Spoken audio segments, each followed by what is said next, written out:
Welcome everybody to our May seminar. Today we have smart forestry and its education, new directions in modern forestry development. It's an honor for me to introduce Professor Dr. Huaguo Huang, College of Forestry, Beijing Forestry University. His research and work is quite impressive. He works on smart forestry, major technologies in smart forestry, practice of quantitative remote sensing in forestry, innovations and challenges in forestry education. Professor Wang Huaguo is also doctoral supervisor and distinguished professor with the Ministry of Education of China, director of the Smart Forestry Research Division at the National Key Laboratory, and a member of the China Committee of the International Society for Digital Earth. He's also an active member of editorial boards of very important journals like the Journal of Remote Sensing, Forest Ecosystems, Journal of Beijing Forestry University, and Journal of Remote Sensing.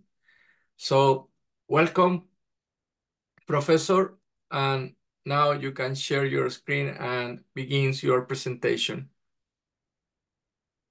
Okay, thank you, Christine. I'm so glad and honored to have this chance to introduce something about smart forestry. And smart forestry is a very frontier topic. It's a quite new topic, so maybe there's something not major, just a discussion. So I hope all the colleagues and the professors, students, you may have some ideas. We can talk about it later. Okay, so let's begin. The topic is about smart forestry and education. Since it's from the Asia Pacific Forestry Education Coordination Mechanism. So education is a very important part. A very brief introduction has been given by Christine. Thank you. And for me, I majored in forestry when I was an undergraduate student. And then I pursued my master degree, majored in GIS, then the PhD for the remote sensing. So that's my academic background. And here is the contents. First of all, I will give an overview of smart forestry and then some major technology. The third part is my main practice in remote sensing areas. Last two are some discussion. First of all, I must to mention human civilization has entered a new stage of information society. So information and intelligence are inevitable for us. Nobody can escape from this stage. So we must face it. In 2008, IBM has proposed a new concept of smart Earth. But actually, I found online it is called a smarter planet. It has three elements called IoT, that's Internet of Things, and interconnection intelligence. So that's just the three I or three L. And in 2017, Microsoft has put a lot of money to develop the AI for Earth.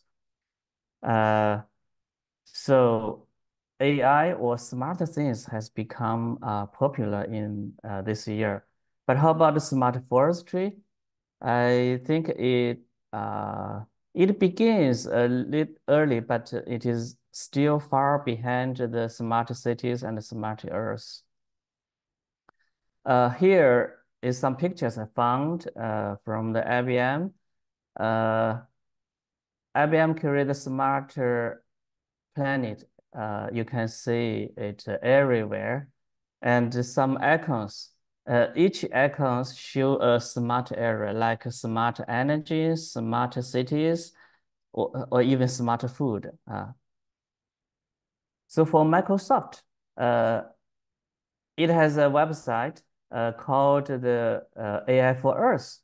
It created a planetary computer. This computer can provide a platform for a lot of computation. Here is an example about the deforestation risk analysis. If you are interested, you can find it online and try the website. It is very similar to the Google Earth Engine. And then for China, actually, our scientists have also developed some idea or concept. This is called iEarth. Earth is a brain of the whole system. And then it has the iEarth, the data, science, analysis, and the decision system. So the objective is for the sustainable development.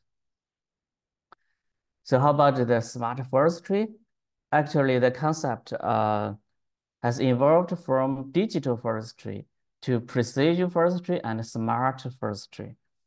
In 1980s, one professor from our university, Beijing Forestry University, he proposed the concept of digital forestry.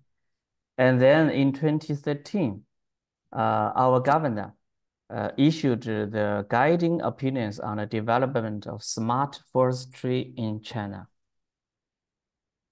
Here, I found a literature. It is called the Digital Forestry, published in Journal of Forestry in 2005. In this paper, we can find that the digital forest, the concept was developed in 2004. This is a very a public international workshop. And it has developed some concept from different skills and different information skills. About the precision forestry, actually, I found a literature in 2010. The principle of precision forestry is it uses modern tools and technology to get as much real information as possible. So the objective is to improve decision-making process. This is for the precision. This is normally for the accuracy. And then I found some company, they have also using the concept of precision forestry. It means using wide range of technology like the drones or UAV, LiDAR, and a lot of sensors to monitoring the forest. So you can find from this website. And then another interesting website is the Internet of Trees. It also provides solution to use sensors to measure parameters in forest area. It's mainly to do not use much human intervention with some automation technology.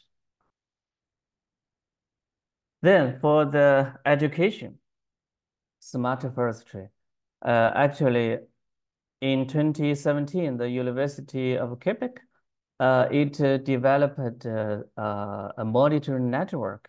This network can help understand the mixed forest ecosystem. And in 2020, the Cambridge University, it developed a system using the remote sensing, IoT, AI, and cloud computing.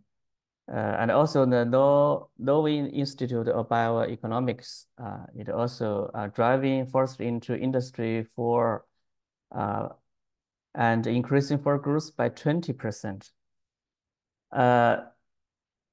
In China, in 2021, Nanjing Forestry University launched the first major of smart forestry. And then a lot of universities have developed this major. In 2022, Beijing Forestry University established a second level discipline of smart forestry. We still do not have the major for the undergrad students, but we have the discipline for graduate students. Actually, what is smart forestry?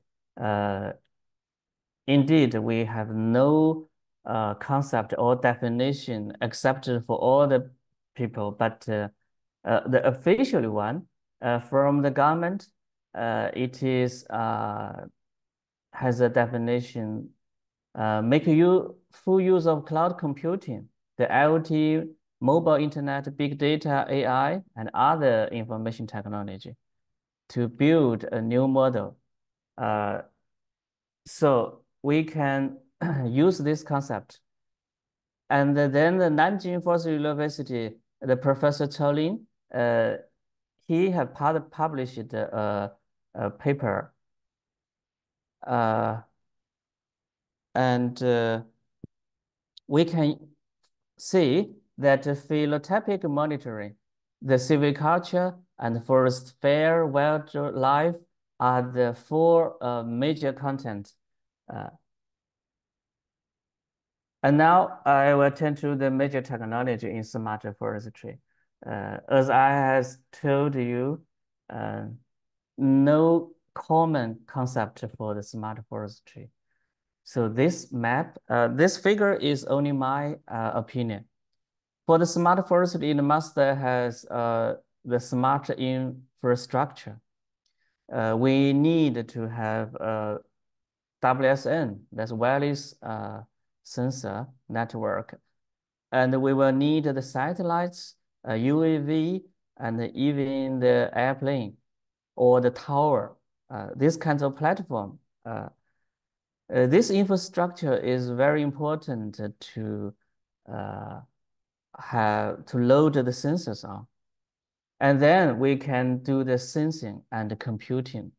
Sensing means we use the sensors like LiDAR or radar and some optical sensors. After collecting this kinds of data using sensing technology, we will using the computing technology. Here we maybe have a main computer or the edge computing. We were using some AI technology or the cloud computing. So this is the basic concept framework for the smart forestry.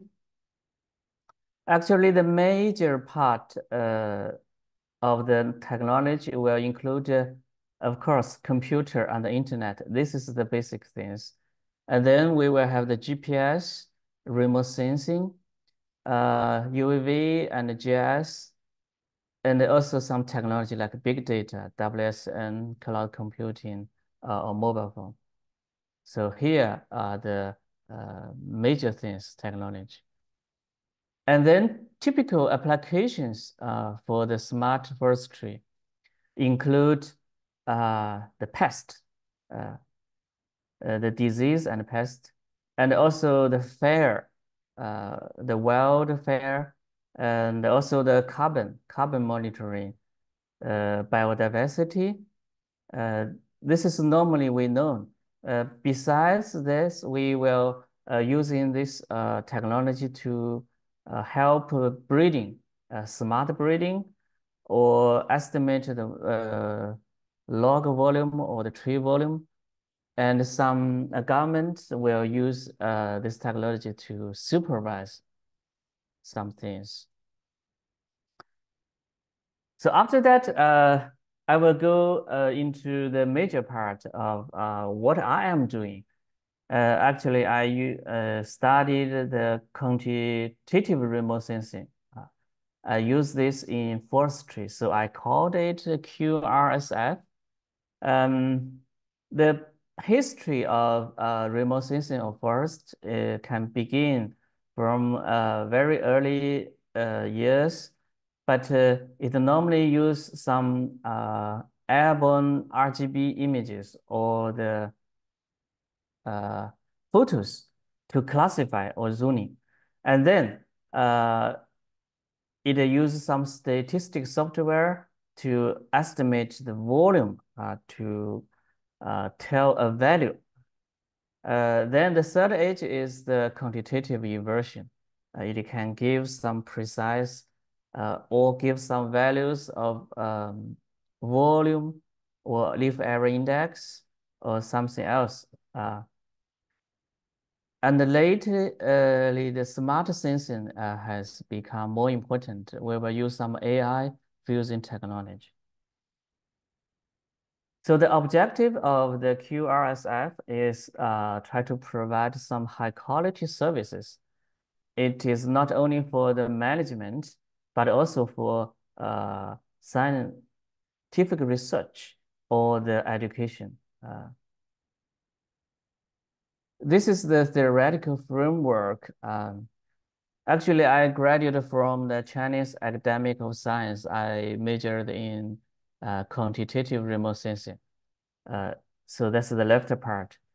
And then I work in Beijing Forestry University. I will to know clearly the user demander, and then I will link them together to create this QRSF. I want to do some smart things for forest, especially in remote sensing. But actually, I know it's very difficult. Why? I compared with the meteorological industry or the land or the agriculture area. They have some better operation. They have the operational satellites, or they have very high resolution data. Or for the agriculture, it is very easy to observe. But for forestry, it's very difficult because the trees are so tall and heterogeneous. And in the mountain, many cloudy or rainy bad weather, so it's very difficult to observe or even to put the sensors on top of the canopy. And also not too much money. So this makes smart forestry very difficult. And then the accuracy is another problem. The remote sensing cannot provide very accurate results. And also the satellites is not available when you demand them. For the scientific difficulty, I can give you some examples. The underdetermined problem. For example, remote sensing can only take some pictures. So how can we use a few pictures to inverse the many unknown parameters? And then the mountain, the terrain effects, the scale effects, and also the saturation effects, and the multi-layer structure. Due to the time limit, I cannot explain them, but I will show you some Chinese poem to explain this. Here, if you know Chinese poem, it was quite beautiful. The sun is shining on the beach, but the piece of willow catkin are flying looking red. So we know the willow catkins are white, but it looks red. Why? Because of the sunshine, the setting shine, and also the pitch. Another poem is about the mountain, how you can see the mountain from the side or front. You will see different things. So this is the scale effect. Another effect is the angle effect. The grass appears green when you from a little bit far, but when we get closer, it will seems to be absent. So from demands to the scientific, we will know the problems and how to solve the problems. So I call this MAFI. That means we will know the more accurate and fast and intelligent. The theoretical modeling is quite important. So we have to develop the 3D model or the one-dimensional models. They have their own advantages. This is the technical development.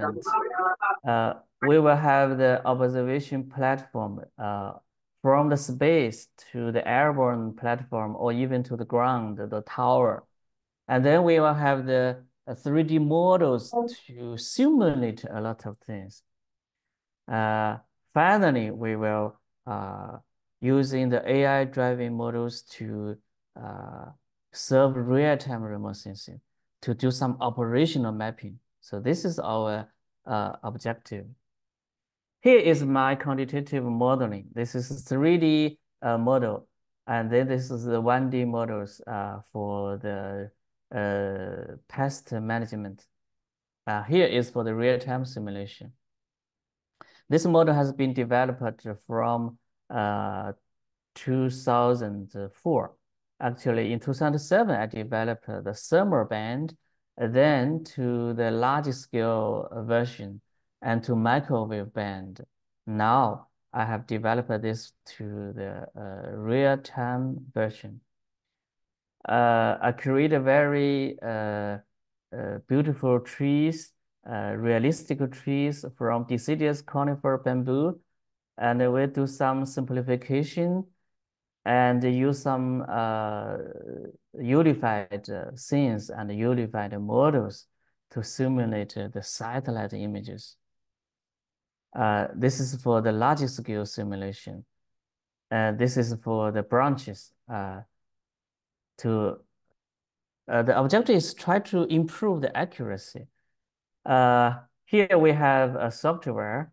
In this GUI, we can create a 3D thing of one tree or a forest stand and simulate the spectrum or the images. This is for the microwave radar signals because radar is quite different from our RGB images. And here is the radar signals varying with time. Here is an interesting result. The x-axis is the age. That, in other words, the biomass. And the y means the remote sensing signals, radar signals. So the radar signals will change with the age. It will be good for us. We can inverse biomass. So for the C band, it does not very much, but for the P band, very long band, it will change a lot. So P band is our requirement. And then, but the QU band is also interesting. We use this to simulate the waveform. This is not LiDAR. This is the radar waveform. So this waveform tell us the vertical profiles of trees or forests. And we can use this software to simulate both optical and the radar scattering signals. This is for leaf.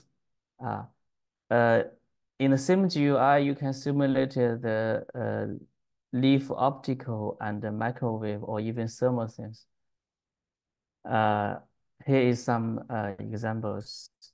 For soil, we can also simulate the soil reflectance or the backscattering, the branches, and it can also select full waveform things.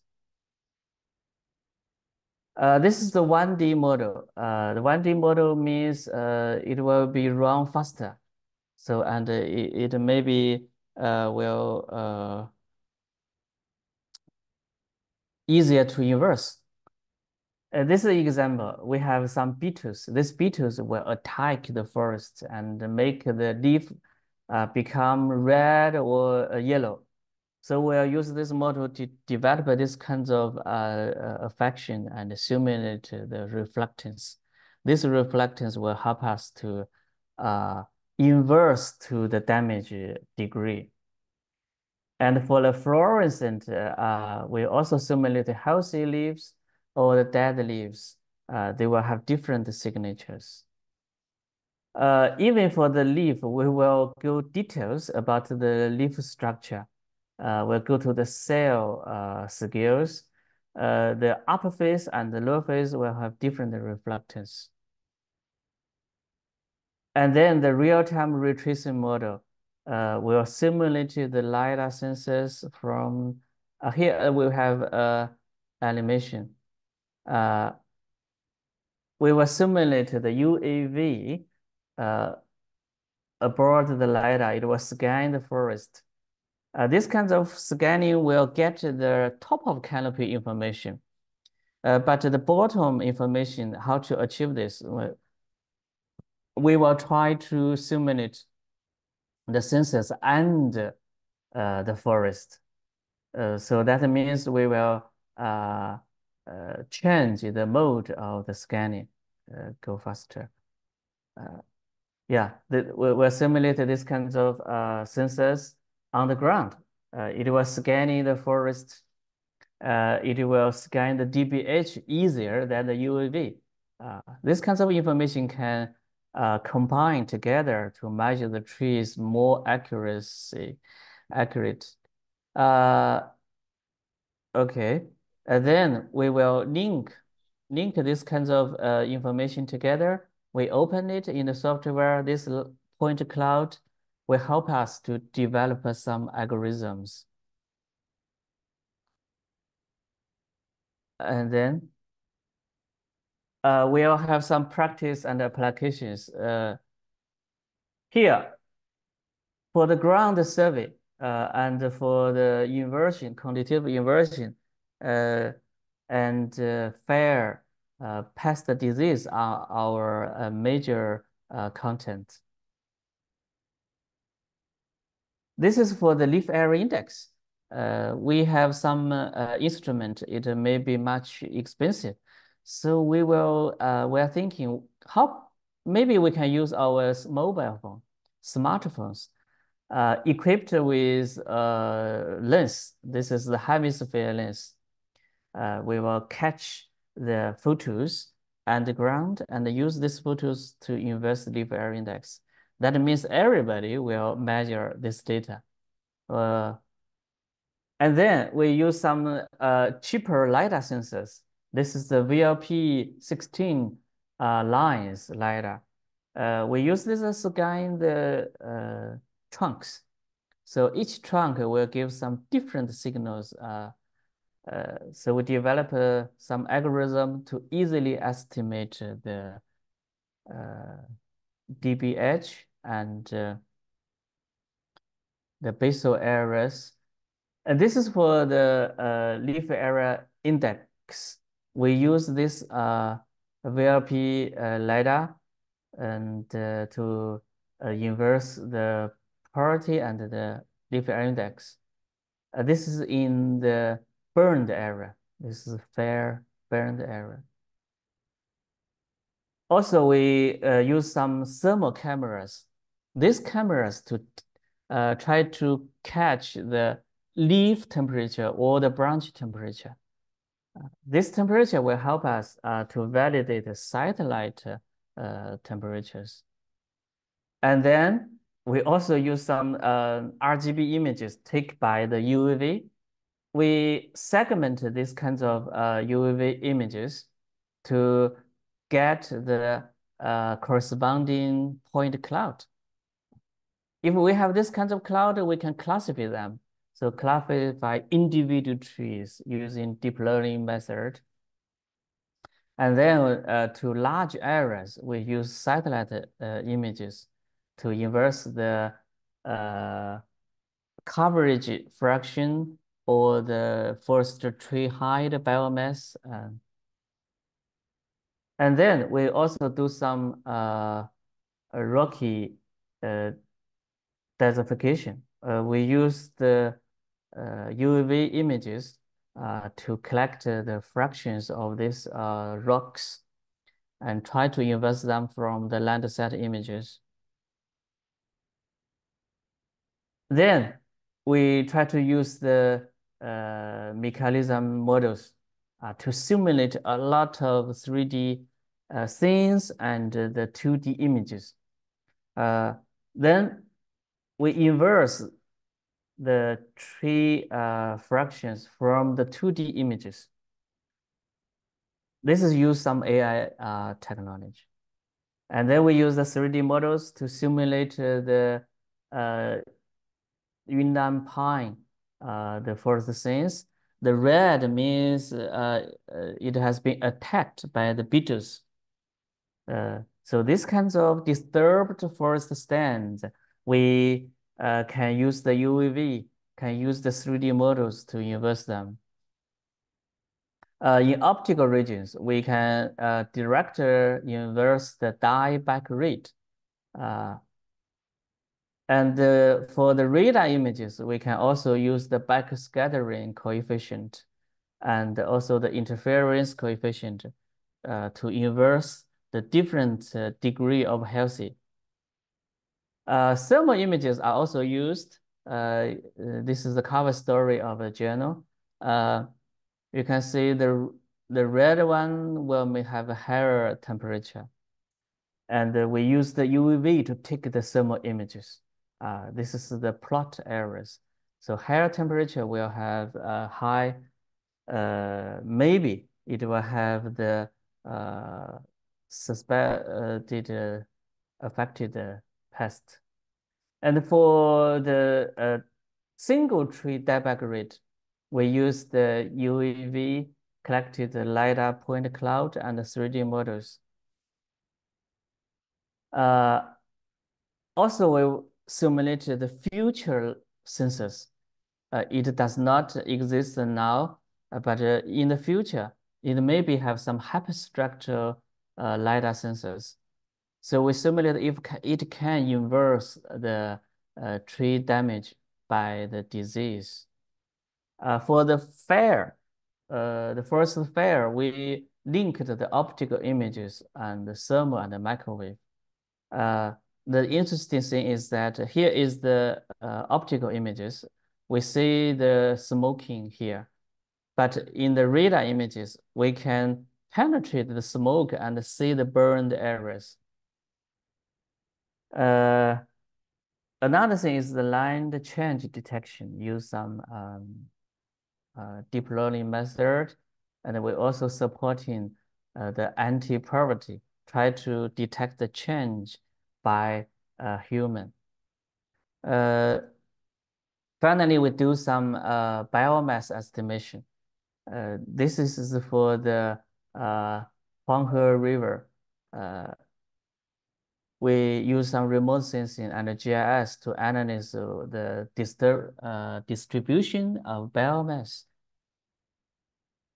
Okay, for the education, actually, I like teaching, so I use some technology to help to support teaching.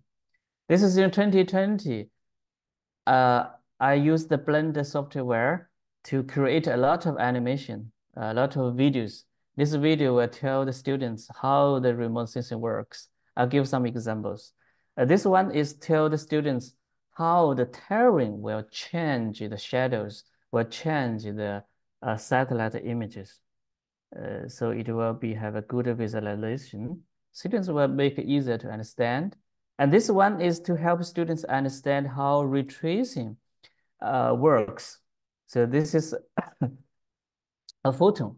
One photon will go into the vegetation, the canopy, and it will be scattering in it and go out or absorbed by the leaves.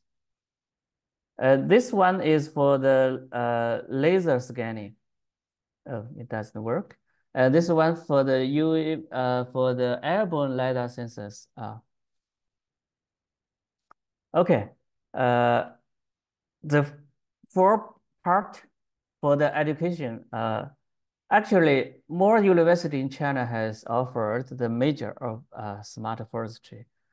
I found online many universities you can see from the south to the north, from the west to the east. The Nanjing Forestry University has become the first one to launch the major, as I told you. And some agriculture for university, Henan and Jilin Agriculture University, they have also developed this major. So what courses they have, they are teaching? I show you the list. This is from the Northwest Agriculture and Forestry University. Actually, they will have the pest disease fair and also some monitoring, remote sensing. Remote sensing must be the key course. And the Internet of Things, the GIS, the AI, and the equipment.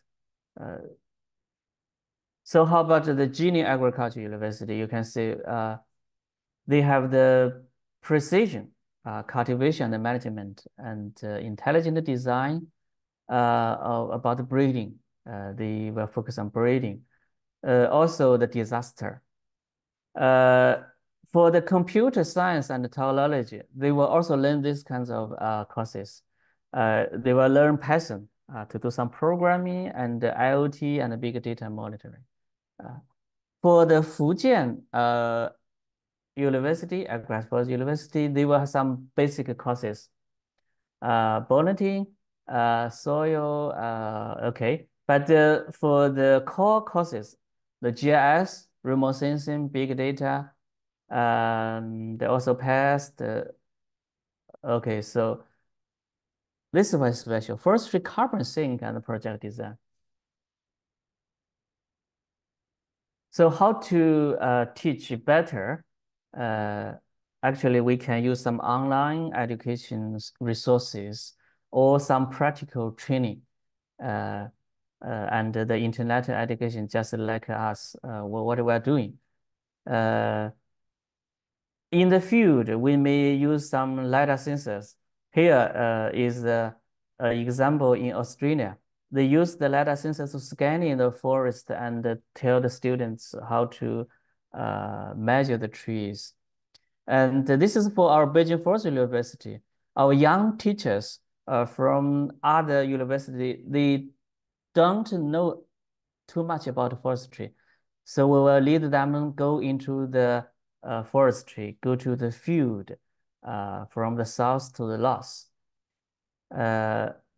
Also, the UAV will be the practical operation.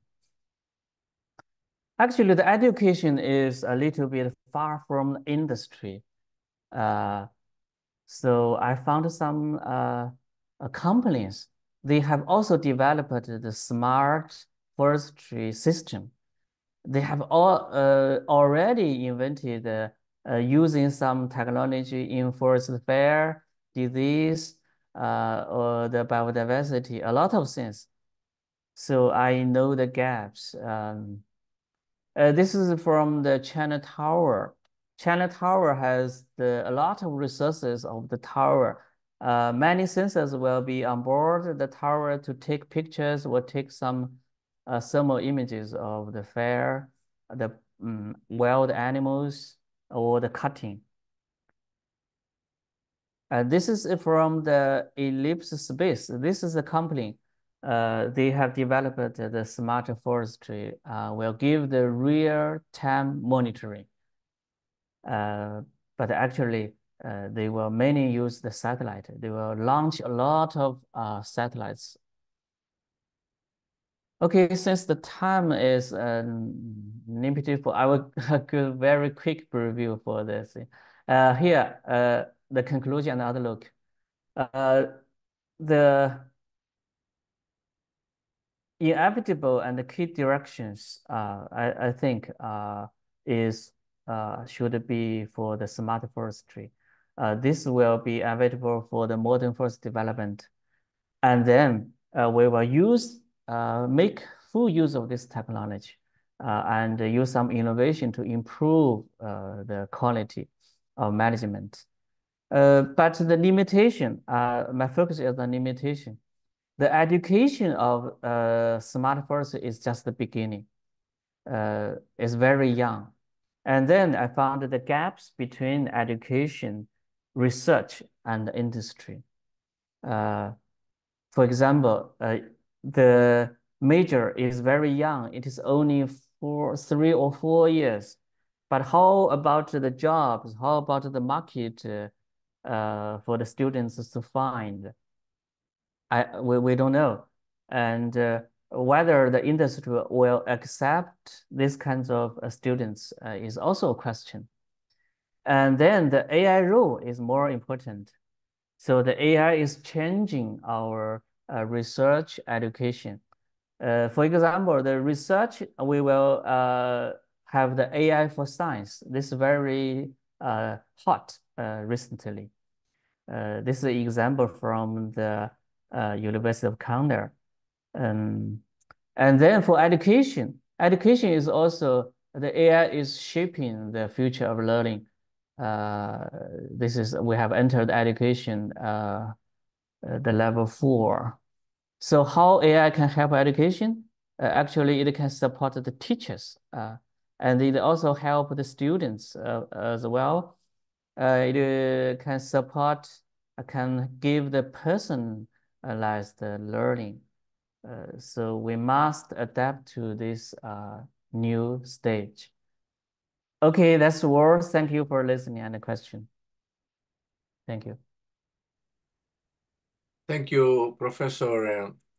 A new era is coming, and it's very interesting how you're trying to promote that our students connect the new technologies with the old challenges, right? We have some questions. Professor Damrong Pitpatwa would like to make a question. You can say it or you can write it down in the notes section. Welcome, Professor Damrong. Yes, thank you very much. And thank you, very good presentation. So I consider that the modern forestry and the conventional forestry should be integrated together. And then my question to speaker, what do you think about, do we need to combine it or not? And if so, how to combine a modern technology into the conventional forestry? The reason of my question is because of the AI people or IT people is very specialized people who may not based on forestry foundation. That is my question. Thank you. Okay, thank you. That's a very good question. Actually, I think combining a conventional and the modern is a must. Conventional technology or for example, we measure the trees by hand. It will give us the very accurate results. A modern technology like a LiDAR will improve the efficiency, but it will not replace the measurement on the ground. So this is the combination. Ground measurement, the conventional technology will give the validation, will give the basic data to train the modern technology. And the modern technology will improve the efficiency or extend the limited points to large areas. So this is one aspect of the combination. Another aspect is the modern technology will not exist by alone. It will not it must to get some demands, requirement from the conventional technologies. That means somebody will develop the AI, will use some deep learning algorithm, but it don't know how to use or where to use. So it must go to the field. It must to ask somebody, the scientist with the conventional technology, so that they can help each other. So that's my answer. I hope it works. All right, we have two more questions. Are there any ways or methods to use ground surveys to validate or correct or increase the accuracy of the results from smart forestry? For example, insect outbreaks? From Okay. Christina again. Yes. For the insect outbreaks, this is a good example because I have done a lot of work on the insects, some beetles. But I also know it's very difficult because we didn't know the damage is caused by insects or disease or fire or windbreak or other things. We don't know the reason.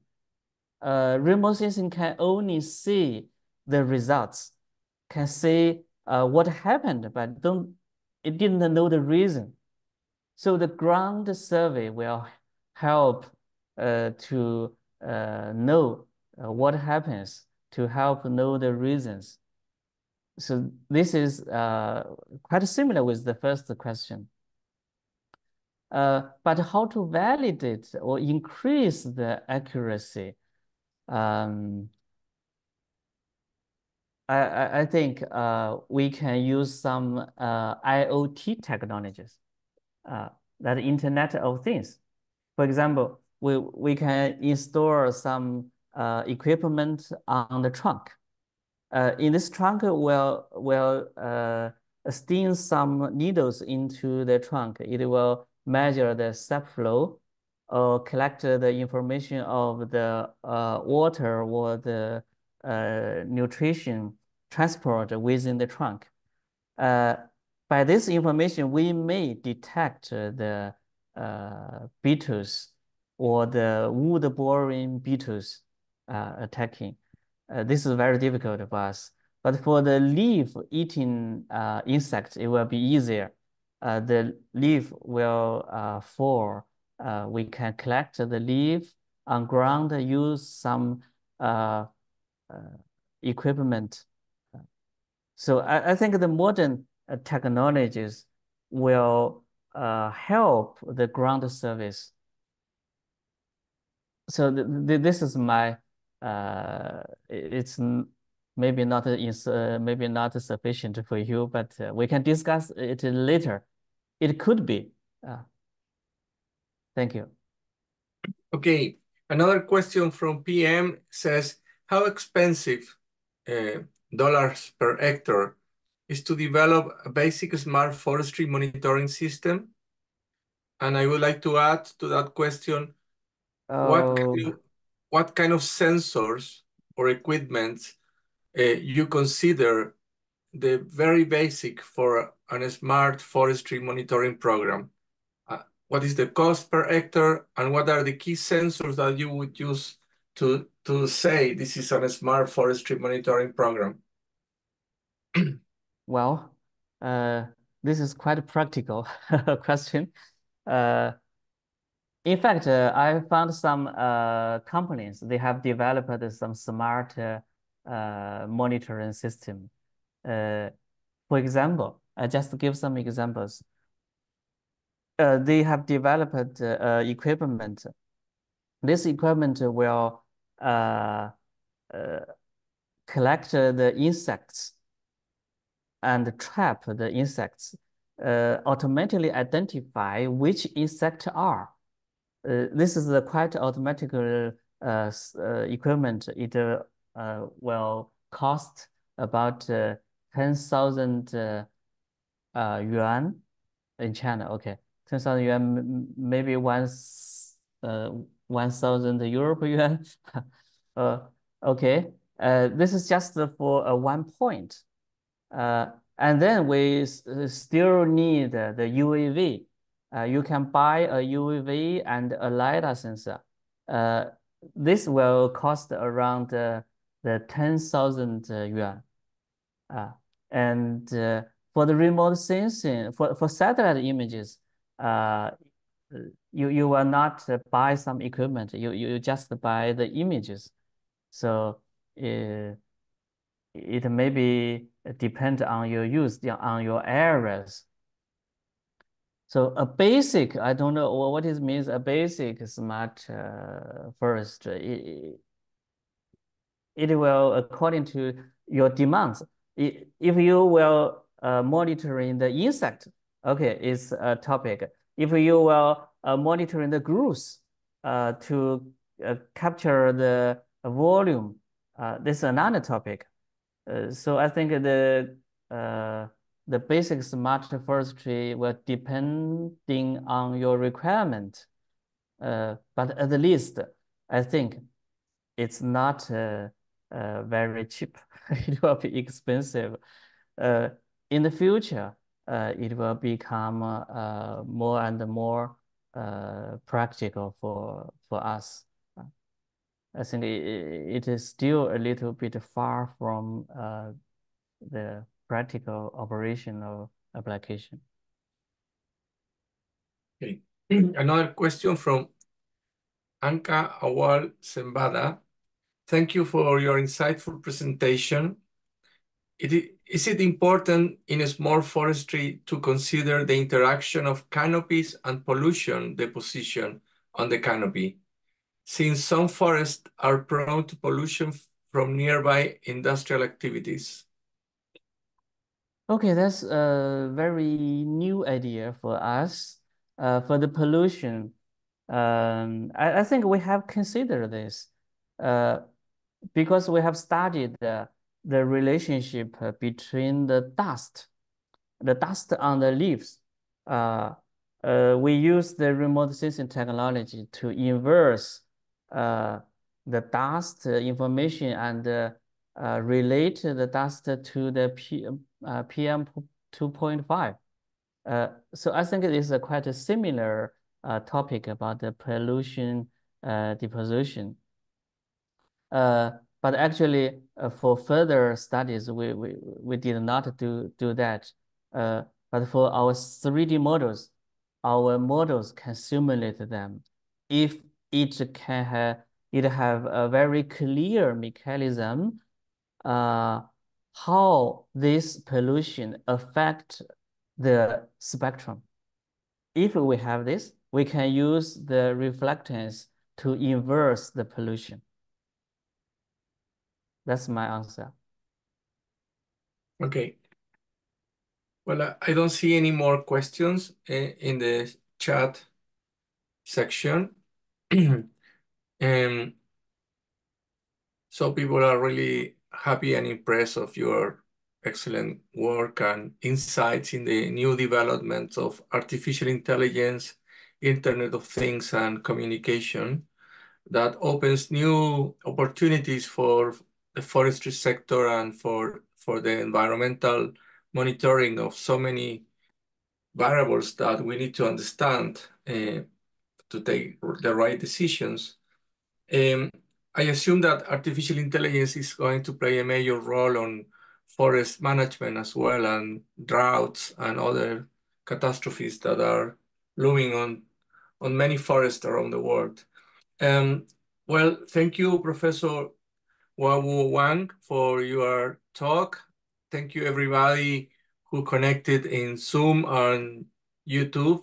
And this presentation will be available in our website, the APFNet website. So you can tell your students and colleagues to look into this website for previous talks and the coming talks next month. So this is everything that we would like to say for tonight or this morning for you in Asia. And thank you very much for coming to this excellent talk.